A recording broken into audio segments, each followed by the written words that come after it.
This is the fashionista of professional wrestling, Calvin Couture, and you are listening to Wrestling with Entertainment. Hello, and welcome to the show. It's Wrestling with Entertainment, bringing you the latest exclusive breaking news, previewing and reviewing the latest shows from WWE, AEW, New Japan, and everything in between every Saturday, and interviewing all your favorite wrestlers every Wednesday on YouTube and Castbox, sponsored by Rogue Energy. Use promo code Wrestling with E for 10% off your next purchase. I am, of course, your host, that guy, James J., alongside the leader of Squaw Squad, Kaliko Yachts, who is currently took an L to time this week. But who is here? We finally found all the pieces after his unfortunate spontaneous combustion. The American Scooter Dust.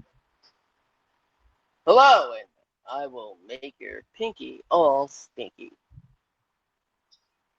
And unfortunately, it is not a great day for wrestling.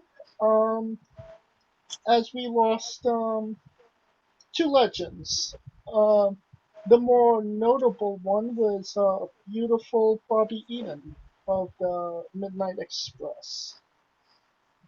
Scooter, what can you say about one of the most legendary tag teams of all time? Well, Bobby Eaton, as a young wrestling fan, he was someone that was on TV a lot, but he wasn't exactly high up the card, but he revolutionized tag team wrestling with Dennis Condrey as the Midnight Express with Jim Cornette, and then later on with Stan Lane, who most people say was not as successful, and a number of other notable tag team partners: Arn Anderson, Coco Beware, Steve Kern, and of course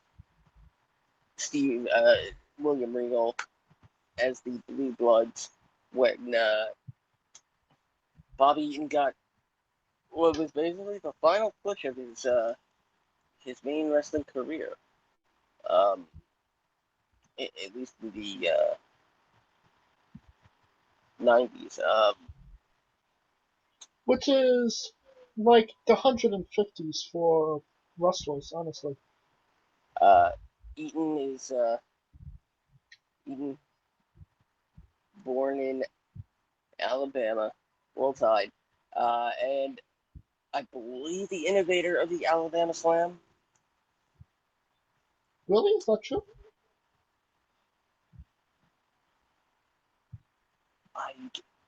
I know they didn't exactly call it the Alabama Slam. But don't quote me on that.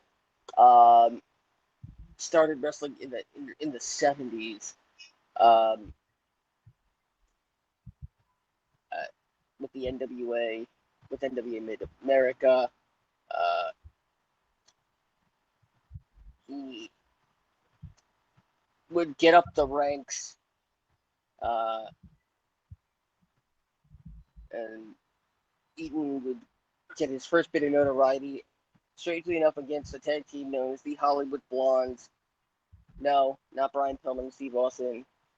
This version, Jerry Brown and Buddy Roberts. Eaton would fight them with a number of partners, and basically that led to the Blondes essentially claiming that Eaton ran them out of NWA Mid-America. Later on, Eaton teamed with Lenny Poffo, became NWA Mid-America Tag Team Champions. Eaton's first title win. And again, another title reign with George Goulas, the son of Nick Goulas. He was the promoter for NWA Mid-America. Also had a feud with the Freebirds before they were actually the Freebirds. Wow. With Terry Gordon and Michael Hayes in the late 70s. And then basically Eaton would find his way to being part of the Midnight Express. Of course, I'm skipping over his time in the Continental Wrestling Association and his time in Mid-South. But make no mistake, Mid-South is where the Midnight Express were born. Don't let anybody tell you otherwise. The Midnight Express were born under the reign of Bill Watts. Numerous matches in tag team history involve the Midnight Express. The Midnight Express and the Road Warriors. The Night of the Skywalkers, that iconic scaffold match where Jim Cornette takes that fall. Didn't he break his ankle on that fall? If I'm not mistaken. Yes, he did. He did break his ankle. In fact, I believe he broke both of them.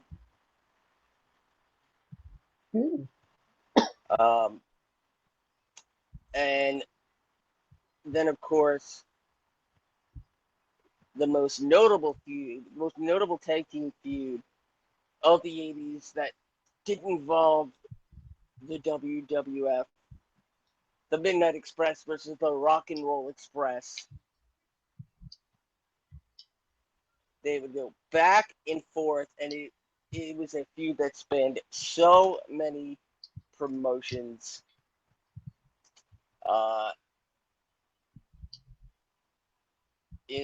Including it would get into WCW at a point as well. Of course, as I mentioned already, that scaffold match with the Road Warriors. In '87, Condrey left Jim Crockett Promotions. That's when Stan Lane took over as the new partner of the Midnight Express, Sweet Stan Lane. For those of you who don't remember Stan Lane, he's that blonde-haired guy who took over WWE Mania in late '94, '95, was also on commentary and did a terrible job.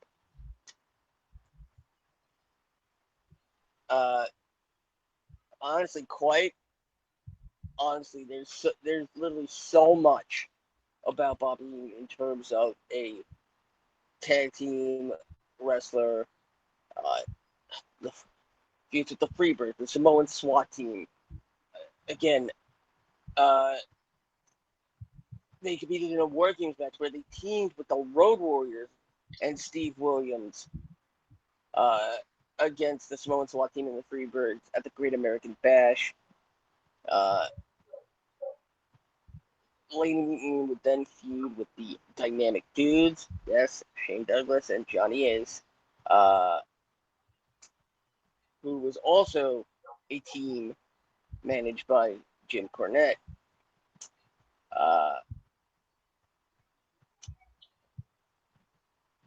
Basically, continue. His most notable singles run, January 1991, the first Super Brawl, Bobby Eaton defeating Arn Anderson to win the World Television Championship. That was his most high-profile title win. His most high-profile title match came at the 15th Clash of the Champions when he challenged Ric Flair for the World Heavyweight Championship in a 2 out of 3 falls match, with Eaton actually winning the first fall.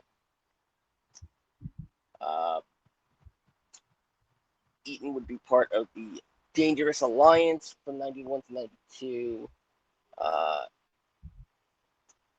He was part of the Cuts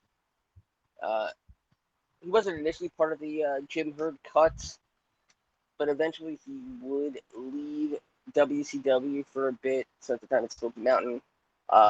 Spent a bit of time in New Japan where he really honed his craft. He returned to WCW when Eric Bischoff took over in '93.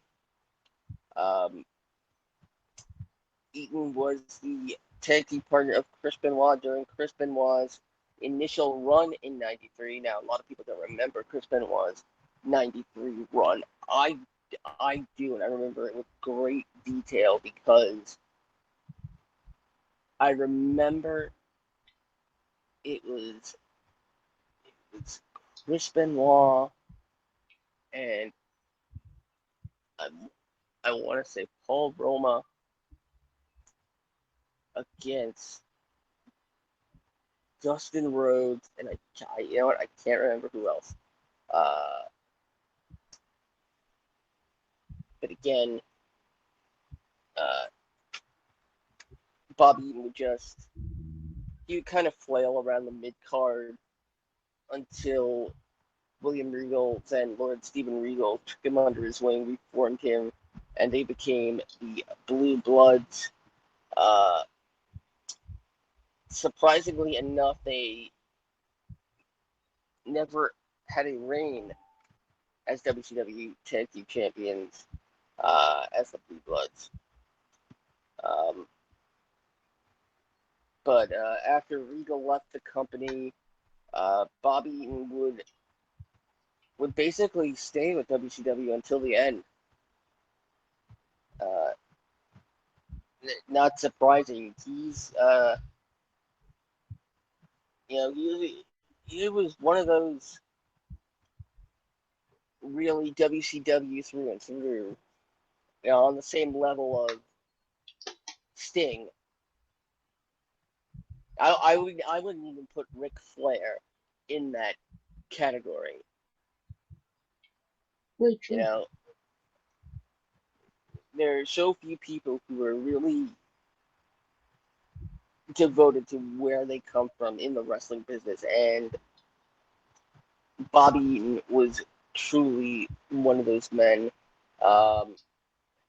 His reputation preceded him for being one of the nicest people in the wrestling business. Mick Foley praises Bobby Eaton in Have a Nice Day. Bobby would always pay for everything when he was out with the boys. Eaton would travel with an extra suitcase filled with toiletries, socks, and other oft-forgotten items that he would give to anyone on the road who needed them. Wow. I mean, it seems like we could have used Bobby Eaton a little while ago. I mean, the best part, I think, the best statement, I think, anybody can make about Bobby Eaton's career comes from Steve Austin in his 2001 autobiography, The Stone Cold Truth. Austin said that wrestling Bobby Eaton was considered a night off due to Eaton's in-ring offense that looked so convincing, but he never hurt his opponents. That's the biggest compliment you could give any wrestler, honestly. Eaton did manage to form his own little personal wrestling dynasty when he married Donna Dundee, the daughter of Bill Dundee, which means, yes, Bobby Eaton was the son-in-law of Jamie Dundee, a.k.a. JC Ice.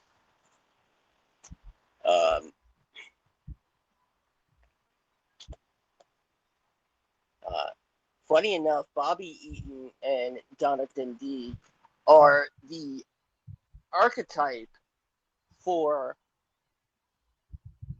Triple H and Stephanie. Bill Dundee forbid his daughter from dating any wrestlers he was booking. And then when Bill Dundee found out his daughter was dating Bobby Eaton, he relented because Eaton was such a nice guy.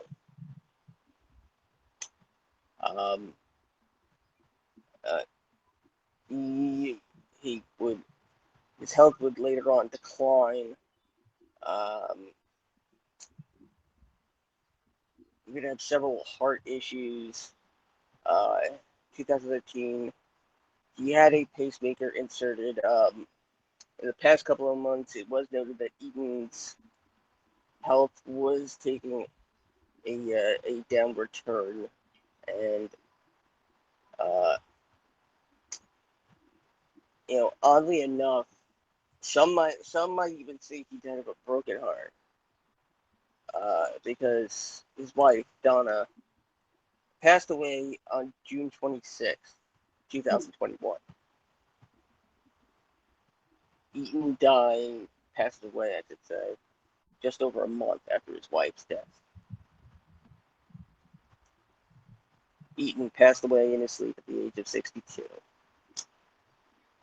Numerous championship accomplishments: Georgia Television Champion, NWA United States Tag Team Champion, WCW World Tag Team Champion, World Television Champion, so many titles.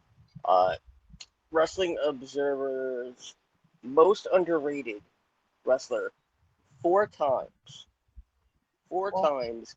in 2 decades. And he might not have been, the top guy, like the Ric Flair, the world champion. But you can't say that he wasn't a main event player. I mean, the Midnight Express and the Rock and Roll Express was a main event in any town they were announced in, and they were absolutely main event players and etched their names into pro wrestling history forever. Yes, without a doubt. And of course, our thoughts and prayers are with his families. Um, Another unfortunate passing this week, but maybe not as known.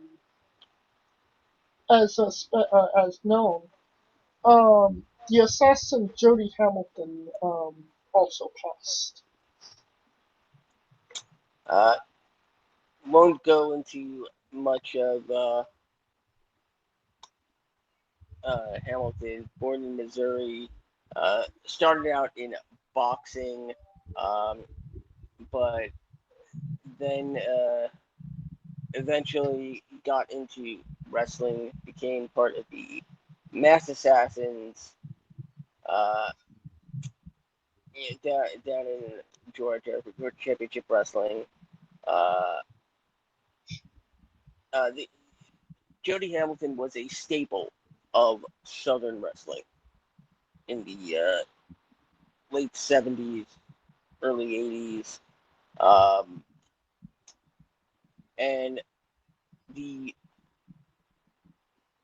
And probably what we owe the greatest due to Jody Hamilton is the format of running a developmental school, a training school, because Hamilton did run the WCW power plant for a lot of its for most of its a tenure. It's responsible for Kevin Nash, Diamond Dallas Page, Big Show, Bill Goldberg, as well. Jody Hamilton would reappear on WCW TV as the assassin in 1993, managing Paul Orndorff, and his last on-screen appearance, Starrcade '93, managing Pretty Wonderful to the WCW Tag Team Championships. One of the few members we can say who was inducted into the WCW Hall of Fame. Didn't even know they had a Hall of Fame. Yeah, neither did I. Um, in 2005, the WWE would reach an agreement with Jody Hamilton where he would essentially be in charge of their second territory at the time, Deep South Wrestling. Of course, Hamilton was responsible for the original Deep South Wrestling in 1986. He would, when WWE ended its relationship with Deep South, that's when Hamilton's relationship ended with the WWE. He would start it up again with another promotion out of Warner Robins, Georgia, Rampage Pro Wrestling.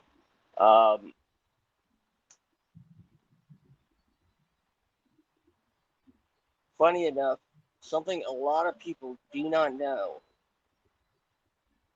is that Jody Hamilton's son was none other than Nick Patrick.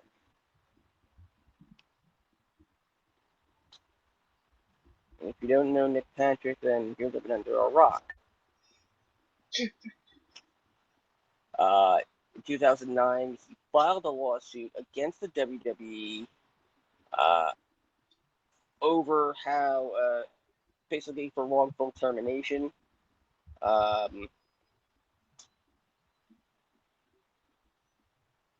And this was the first almost indication that if anybody crossed the WWE at that point, they would be blackballed from essentially running anywhere.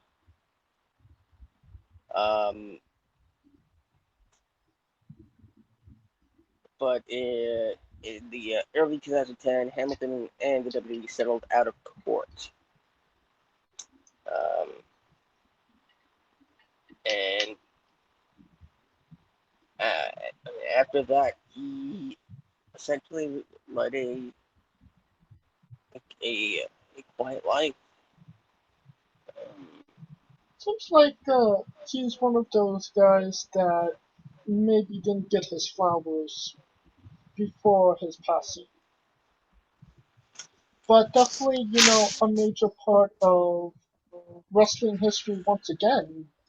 But somebody that hasn't kind of been recognized. But hopefully, going forward, we can. You know what I mean? Yeah, I mean, he's got numerous NWA title runs, Mid-South title runs as well. I mean, he might have the record for the most amount of separate title reigns in the most number of NWA territories. I mean, we're talking NWA Georgia, NWA Macon, NWA Central States, NWA Florida, NWA All Star, NWA Hollywood, NWA Mid America, NWA Tri State, NWA Alabama, NWA Louisiana, NWA Southeastern, NWA Tennessee. And once again, our thoughts and prayers go out to his friends and family. Now, on a more, I don't even say it's a cheerful note, but honestly, it's more depressing now, getting into the news. Bray Wyatt was fired from WWE. This really comes as a shock, considering he was such a prominent part of WWE and sold a lot of merchandise for them, it kind of just feels like nobody is safe at this point. Right, Scooter? Oh, absolutely, without a doubt. Um, I mean, when someone can eclipse you with your own gimmick and do it better, it that takes a toll on a man. You're referring to Alexa Bliss. Yes. And I would not be surprised if that had something to do with it, because even though we got Randy Orton versus Alexa Bliss, which we technically really didn't, if you really think about it, But we we were did. never. I mean, yes, okay. Yeah, but not a traditional, really, wrestling match. That's still technically not allowed in WWE. We were never really going to get a blow off to Alexa Bliss and Bray Wyatt. And I honestly think that this release was in the works before WrestleMania. So you think this was more of a creative difference release rather than a financial problem like they stated it was? Um, I, I mean, Bray Wyatt wasn't the WWE's highest paid talent. Um, the, the the fact that uh, you know they struck gold with the Fiend, which meant merchandise, and some would assume that meant Bray Wyatt's contract was fairly lucrative. Uh, you know, but even though WWE claims it's financial, they recorded record profits for 2020.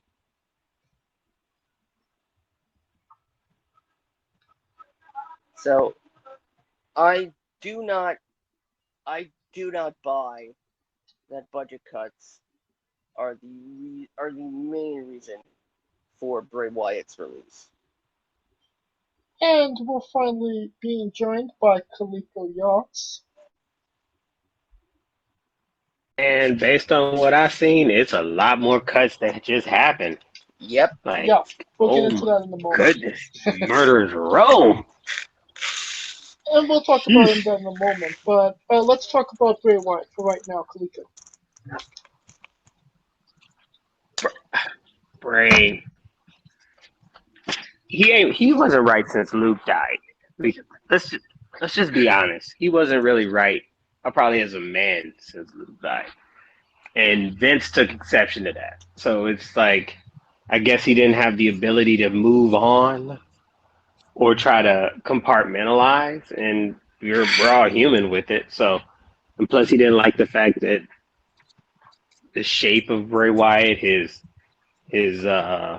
stamina in the ring. So to me, everything that Scooter said is on the money in a sense. Because to me, he was planning on coming back this month. So yeah, so it wasn't like, you know what I mean? It was just, oh God, the budget cut.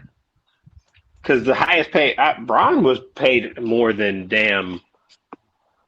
Bray. So what does that tell you? right. Now that Bray is, out of WWE, do we see an AEW trying to snatch him up? Personally, I'd like to see him in a New Japan ring. But do you think there is no ring around the roses here? Or it's just going to be in a couple months we're going to see Bray back in the WWE ring? Kalika. If I had money, I would think he would be back. Because I think it's just more. I mean, granted, they could have just gave him the time. They gave him time off, so it's not like they said, you know, whatever. So to me, they could have just let him get back when he's ready. Um, if I were him, I'd just stay independent and just work everybody. Because to me, that character is not a one company character. If I were Bray. That's actually an interesting idea there. What say Because you, Scooter? Well, social media's favorite option is Bray to AEW. I mean, Bray was teasing something on social media, the Cult of Wyndham. Is his father in AEW? No, his first name is actually Wyndham. Oh, I was just okay. yeah, isn't it Wyndham Rotunda? Yep. Okay. And I mean, this would kind of be a great time for him and his brother to, get back to working together. And he might not be the Fiend, but I can see Bray Wyatt starting something that almost gets onto the level of the Bullet Club, where he's got somebody in every promotion. The Fiendlings, the disciples of Wyndham, and that is essentially what I'd like to see. I would like to see Bray Wyatt as the Fiend against Kenny Omega. I mean, the Fiend versus the Cleaner. That's money. But as James said, I would like to see it in New Japan. Now, Kalika, you brought up an interesting topic. John Harbaugh, Luke Harper, Brody Lee, passing away and how that was a major blow to him. If AEW, by some miracle, does snatch him up, do you see him maybe taking over that reign and being the leader of the Dark Order? No, because you could kind of make the argument that Adam Page is the de facto leader, in a sense. He's the leader, but he's not actually a part of the group. Bingo. He's like Bobby Brown when New Edition broke up, and it's Bobby Brown in New Edition, or Smokey Robinson and the Miracle. It's like Adam Page and the Dark Order. That's what it is. So to me, I don't see it, just because Adam is so over, and the Dark Order was such a big part of him getting over. Unless they're using the Dark Order, considering he lost his chance to get a title shot, unless they use the Dark Order in that order, Jesus, unintended, to kind of screw him over, and then But I don't see that happening because the payoff is thanks to the Dark Order, he's found himself. So that's why. But given what we've seen on Dynamite this past week, with Grayson and Uno stopping the Dark Order from saving Page from being beaten down by the Elite,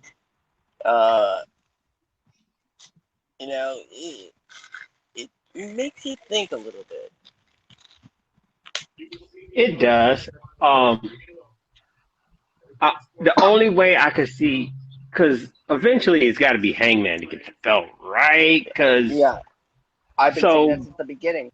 So the only way that it would work is if he basically loses everything and has to start from scratch.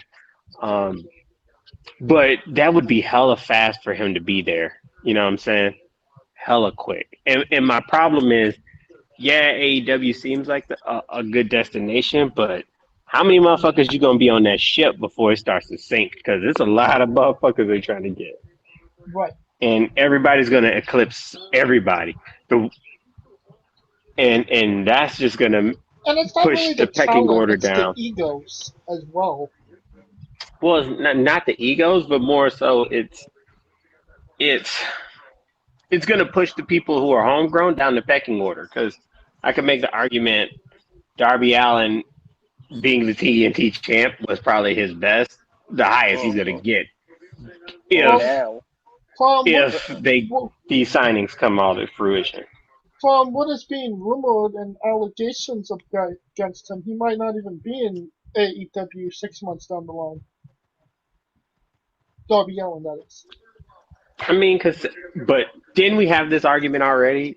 It's like the Darby Allin effect, right? Like, they didn't do him, not saying that they didn't do him right. They didn't do enough to push him mainstream.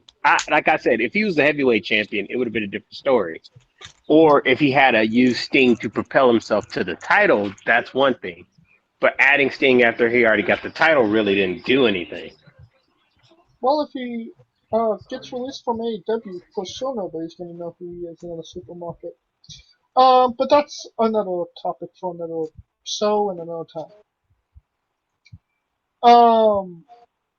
Bray Wyatt, 3 months down the line, where do you see him, Kaliko?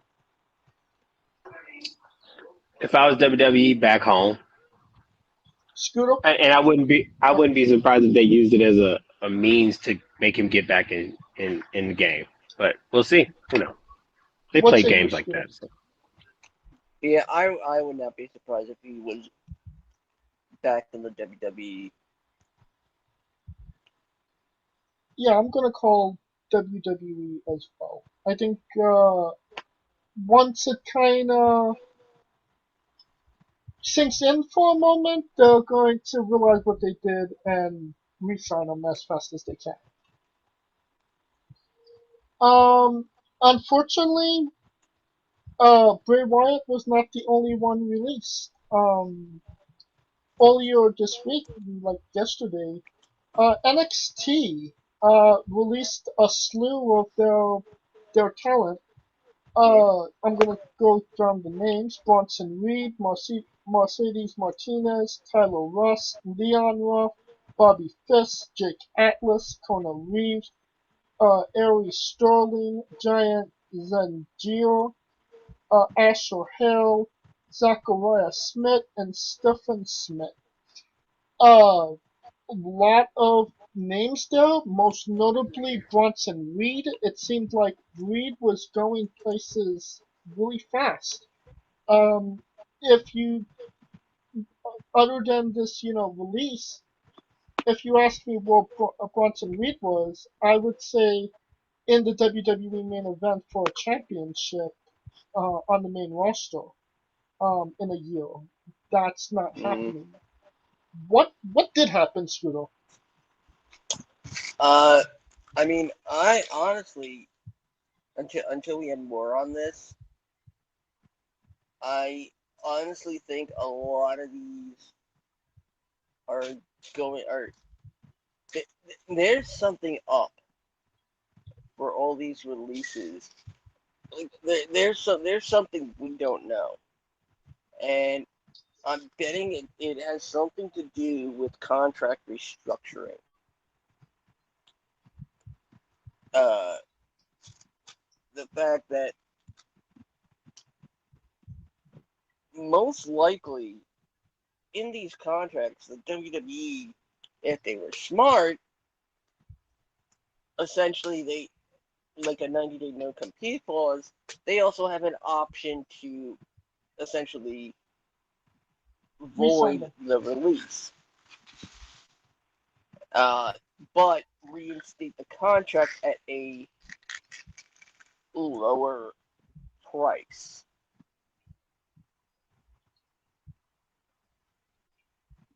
Which then would essentially make it like a new contract.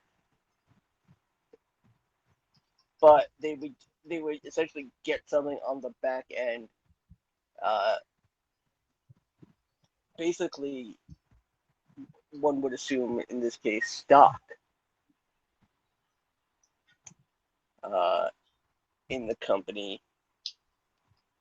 I hope this leads to a contract structure where the WWE is actually looking out for the future of its talent. Well, you would hope so. But, Kaliko, is WWE dropping the ball on somebody that could have been a main event player for them in the years to come? You can make that argument. The ones that are surprising to me, Reed, Martinez, Rust, Fish, weren't they all just like all over on TV recently? It's crazy. Rust is part of the Diamond Mine. Line. Yeah. Fish just lost to Roger Strong. I really thought we were going to get a Kyle O'Reilly Bobby Fish one-off. Oh, I thought it was going to be Strong and Fish. But yeah, Rust. Me personally, and I don't know if this is maybe something I might be on, but there's some lawsuits that are coming down on their asses because. No surprise, I'm a stockholder, but I get these emails, right? Or I get these letters where they're talking about settlements. So they're doing a lot of settling and they're having to pay money. And to me, I think that might be the root of it. Because I've seen 2 letters easily that I got as a stockholder having to pay out settlements. So with them having to pay out settlements, of course, it affects my shares, or it affects my my income, my freaking the way I get my money, right? Dividends. The dividends, right? So yeah, thank you. The dividends, lost my words. It affects the dividends. So the dividends, they're having to pay out the dividends to the people who are the shareholders, which is affecting their bottom line. So I think a lot of this is, in a sense, trying to make sure that they still keep revenue. I wouldn't be surprised if they went on a hiring spree in 2022. Because, hell, I mean, we're at the point, and this is what I was always saying in the sense where WWE is trying to be the brand, right? Like when you think of like Apple or phones, you think of Apple, Samsung. You're not really thinking anybody else. So that's what they're aiming to where they can release people of these caliber and the machine will keep moving because WWE is the brand, is the star, and not the wrestlers, which is sad. Well, honestly, Bobby Fish was the only thing that was really saving his career was the fact that he was a part of Undisputed Era, which was the biggest staple in NXT and all of NXT history, honestly. And you needed all 4 of them, and unfortunately, a couple of times he got injured. And now, there's no Undisputed Era. all those injury accumulation days kind of seemed like it was, you know, a matter of time for him, unfortunately. But the unfortunate part is that I don't think Bobby Fish really got to show what he was really made of in NXT, no?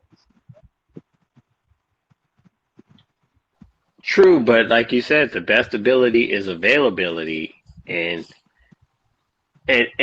prime example, with Kyle O'Reilly, he was in NXT and his mom died, and the fact to have that mental block to deal with that and still have to like continuously perform at a high level is something otherworldly. So the fact that he was available, he got the opportunity, if that makes sense. Bronson Reed, it was just more of a shocker, bro, because that one was like, Mercedes Martinez. I feel That bad for doesn't that make her. one because I feel bad I for kind of who? wanted her to have like that one last hurrah moment. But I don't think You it want, makes or breaks her, though. No, you wanted to right. NXT see doesn't make or break her. It you, does not. you wanted to see her beat me up. But that's besides the point. No, I just, if she got like a day run with the women's championship, I feel like it would have solidified her and give her that, nod that, you got to the stage. You know what I mean? Yeah.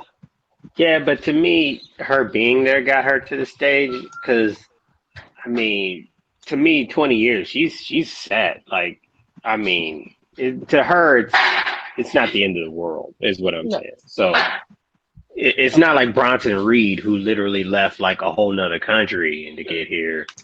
It's more, she's more like, okay, I've done this before. She's got more options she's got more options than Bronson Reed, that's for sure. And Tyler Russ was, I mean, you could trade him out for Austin Theory, and I don't think anybody would even notice that, honestly. Not really. Austin Theory actually got him being in the way kind of got him more personality. Yeah. Kind of like that Leave It to Beaver-ish. Oh, yeah. But what character. I mean is, if Tyler Russ is gone, was he ever really here to begin with? Oh no, he had what, like four matches on TV? So not really. Ari Sterling's the one that's like, damn. And That's another damn. I feel like Leo Ruff, who had like a great little run. Leon. Rough. Yes, Leon Ruff. I feel like he was only rewarded because he was there during the pandemic and when they needed him, and now that they're going out and they're not doing the pandemic thing anymore. It's thanks for your contributions. Contributions. Oh my God, why can't I say that? Contributions. And here's your check. Now get the hell out. I mean, he met his future wife there, so that's a good thing. But I also feel like after the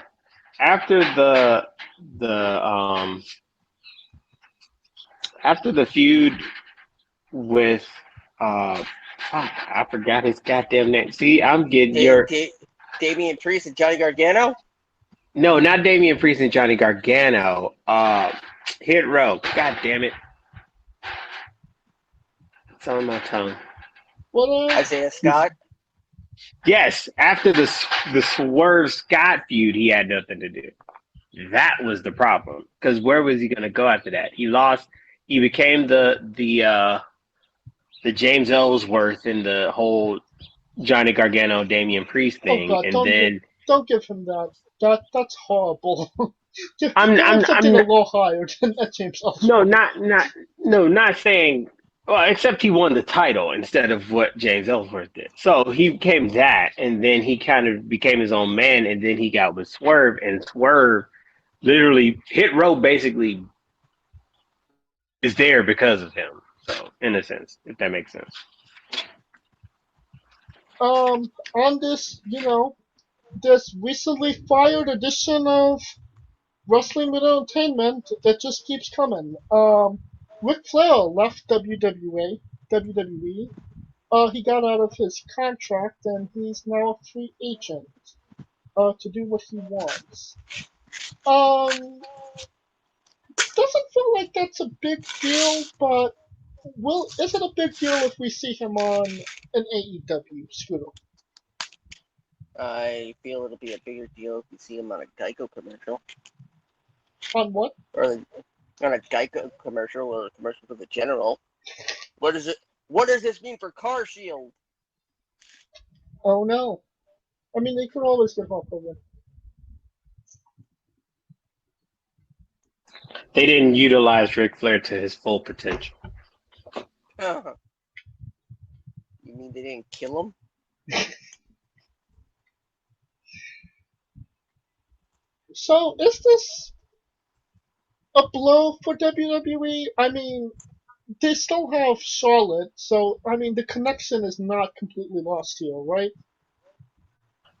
No. But even if they lose Charlotte, like, I mean, in a sense, you could make an argument they kind of run the name, but that's a whole nother different story.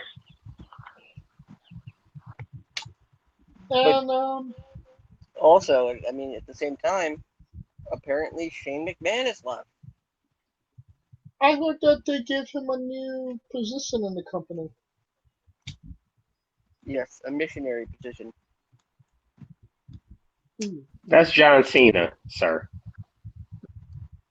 I don't know. I mean, if you see him in his tidy whities in Suicide Squad, I mean, he's the peacemaker. But damn.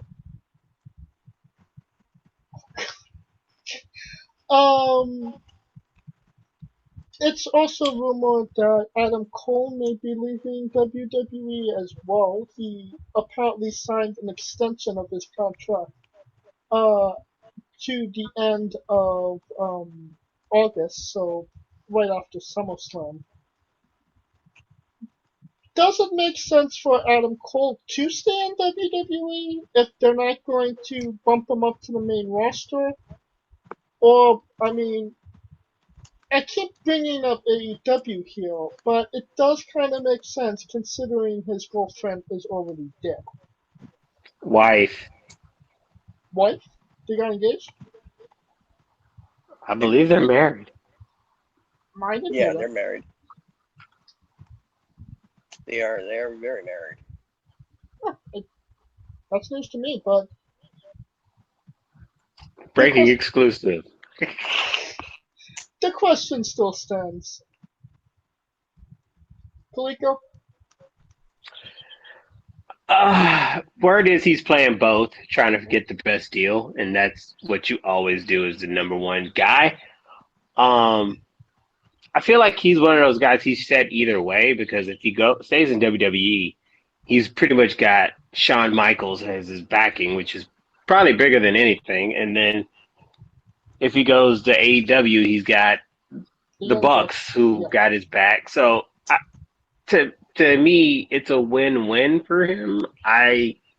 Me personally, though, I think he was always good, but I think WWE took him to another level. I agree with that. Like, he went to a whole different stratosphere. I think he was big. Like, he's at the point he's bigger than the club, right? Like, I can make that argument. So, if the goal is to try to get as much money as you can, I think WWE would give him the most money. Is that necessarily the case, considering all of these setbacks and cutbacks? I mean, they're gonna have to pay Adam. They gotta make it worth. They're gonna have to make it worth for him to stay. And then when he does stay, if he gets to the main roster, it's basically him. I mean, The only reason I would say they would have to throw the truck at him because you can make the argument on the Mount Rushmore of NXT, he is on there. True. Like, he's there. Like, it's him, Gargano, and pick any other two, but definitely him and Gargano. Yeah, I could give you Finn. Yeah, him, Finn, and pick another fourth guy. But he's up there. So he would, I mean, they would make it worth his while. And I think that if he does go to the main roster, I would think Sean would have a lot of input on that. Even though he is in NXT. What say you, Scooter? Oh man. Honestly, Adam Cole is long overdue for the main roster push. I mean, you've been pushing for that main roster push since before I even knew you. Yep. And yeah, it's got to happen. I mean, if it doesn't, why stay?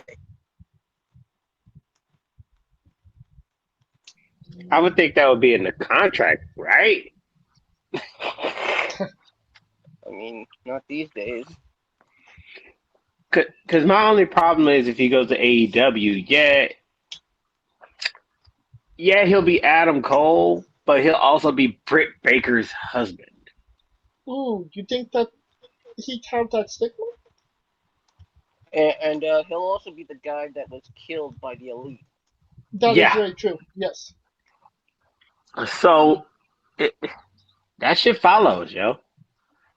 That is very true. Because granted, Andrade still uses Idolo, but Idolo in AEW and Idolo in WWE NXT are two totally different Idolos. Another person that might be leaving, Pete Dunn might be done with WWE. Do you think that this might be the case, or do you think this is just rumor and innuendo? Carlico.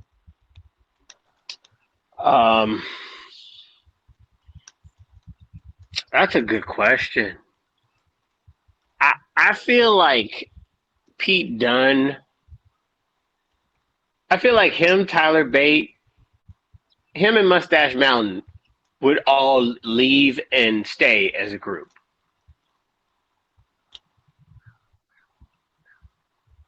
If that makes sense. Leave, but still be a group? Still. No, I think they would all stay together, and I think they would all leave together.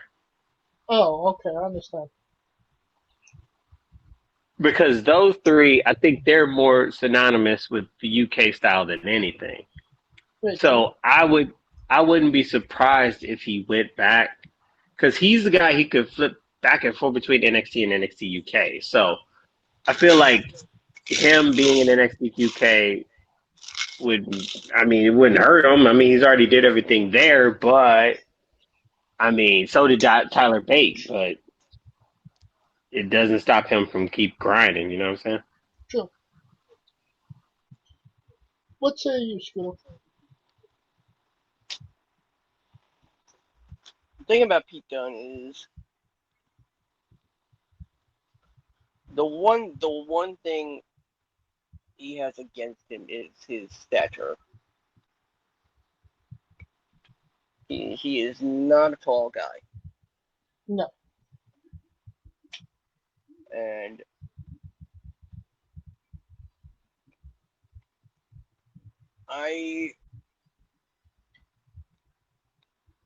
even if Pete would have to essentially get a Finn Balor push, and get him up on the main roster and make him that contender immediately. Don't waste time trying to build him up. Where the WWE Universe by this point should know Pete Dunne and what he can do. Therefore, there's no reason why he should not go immediately to the main event. I can agree more with that. But if Dunn resigns and he doesn't get that, or let's say if he's not offered that push, he will not resign. All right. Something controversial that happened this week. AEW Dark. Max Caster, who is known for doing some pretty controversial raps, made his most controversial one to date, referring to Duke LaCrosse and Simone Biles in that poor taste rap. Is this a reason to get yourself? There was no reason for him to get himself into hot water like this. No, Kaliko?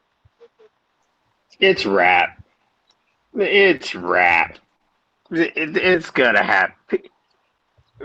You know how many times I heard a song about a rap song that had coronavirus in the lyrics during the pandemic?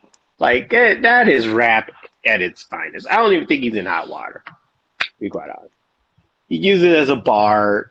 If you're a hip hop guy, nothing is off limits to using bars. Now, if you're like the baby and just start calling out gay people, that's a whole different thing. But using Simone Biles in a bar, using her as a bar is not a big deal. So you're just saying this is maybe It's part of the game of hip hop, to be quite honest. Alright. Scooter, anything you wanna touch on or add? Nope. I'm not. The Simone Biles thing is a mental health issue, and I will not go there. Yeah, and I get that part. I get that part. Now, if he had did something as in other wrestlers or other people have done and use the comments to shun them or shun the person, I get it. But using just her as just to make a simile or a metaphor rhyme, I'm pretty sure I would think he would ask for that approval before he said it.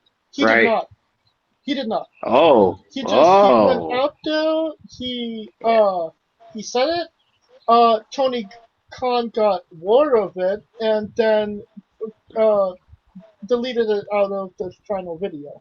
And he said Tony too busy trying to sign everybody. He need to pay attention to what the fuck going on. So see, that was my thing. Now that's a whole different story. Now that's a different story because if he had to ask for the okay and they gave him the okay, that was one thing. But him bringing it out like that, then yeah, that kind of changes everything. Thanks for the exclusive, James. It was not exclusive. It was out there. Hell, I'm trying to give you props, sir. Take the flowers. Okay, Anime, take the flowers. I take the flowers. And in this horrible, disgusting episode that we've had so far, a little bit of light at the end of the tunnel. Gable Stevenson, who won an Olympic gold medal in the Tokyo Games a day or two ago, expressed interest in a pro wrestling career, preferably WWE.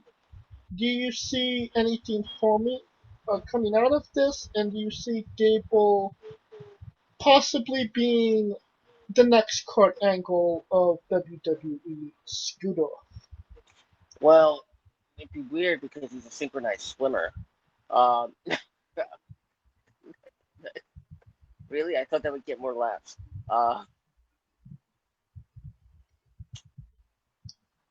Really? Oh man, dude, what? What?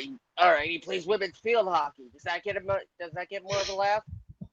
What about walking, power walking, 1500, 1500 meters? Well, we know the walking was over in Canada, talking to Jody the other day. I'm surprised because they got a lot of snow to be walking through. I guess it's because that's why. Like, fuck, it's cold out here. And freestyle breathing. Freestyle breathing, wow. Or 360 extreme flatulence.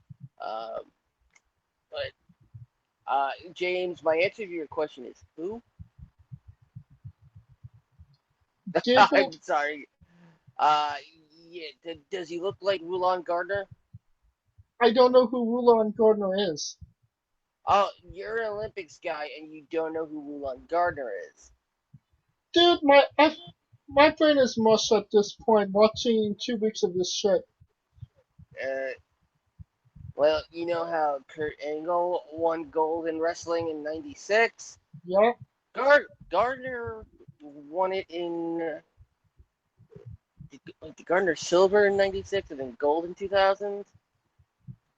Yeah, my Olympics memory only goes to London. But Rulon Gardner was another Olympic guy that they wanted that also appeared on ECW TV in the audience as well, and nothing ever came of it. In fact, I think Gardner did more with Impact than he did with WWE.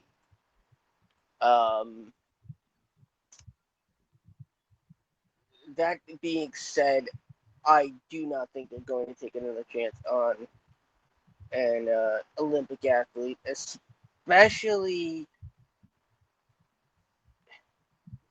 Okay, yeah, he won a gold medal, but did he do it with a broken freaking neck? He did not do it with a broken freaking neck. Yeah, He did it. He did it literally with 2 seconds to spare, though. Impressive. Oh, great! So a guy that can't finish his opponents off quickly. Good. Yes. Let's sign this guy. Let's put the title on him. Let's get him and the Big O out here. Put him against Goldberg, damn it. Or Junior Bird.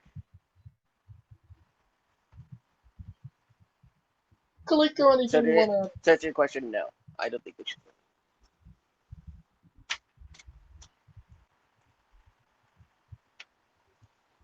Kaliko, anything you want to add?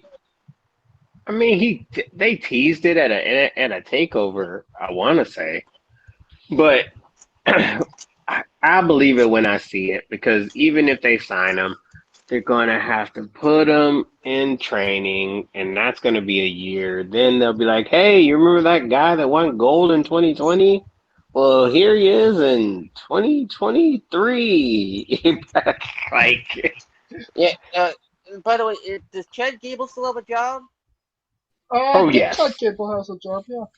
Oh yeah, he's still there. For the academy. Yeah, then they're not signing him. They're not signing this guy unless they put him like direct. Like, I could see them bringing him in to be part of an angle with Gable. The Battle of the Gables? Like he backs somebody who's facing the Alpha Academy, or if they give him just enough training, the Stephen Amell level of training, to get him, to work a tag team match, maybe. So you're changing your answer to maybe. Yes, but then again, I don't know how many people are really gonna care. I mean, Olympic gold medalist. I mean, people killed when Kurt Angle came, didn't they? Yes, but you know how many years Angle trained for? Not that long, because he was natural. Yeah, he only. Yes, He, yes. It came as a natural to him. That that Exactly. that's something that is incredibly rare. That's Rare. not Exactly. that's not something that you find in every Olympic wrestler. Wrestler. very true. Exactly. Because the thing is like the transition from actual wrestling to wrestling is two totally different things, and Angle was just one of a kind in that sense. I think he's probably one of the best, if not top five, actual wrestlers that became wrestlers. So, and the thing is that Angle really had to be humble. He, he didn't realize how much went into pro wrestling, and it seems like it's the same here. That this kid who is riding the adrenaline high of a gold medal win thinks, "Oh, I've done this. That makes me, equally qualified to be part of the WWE, which I, fanboyed on since I was a kid."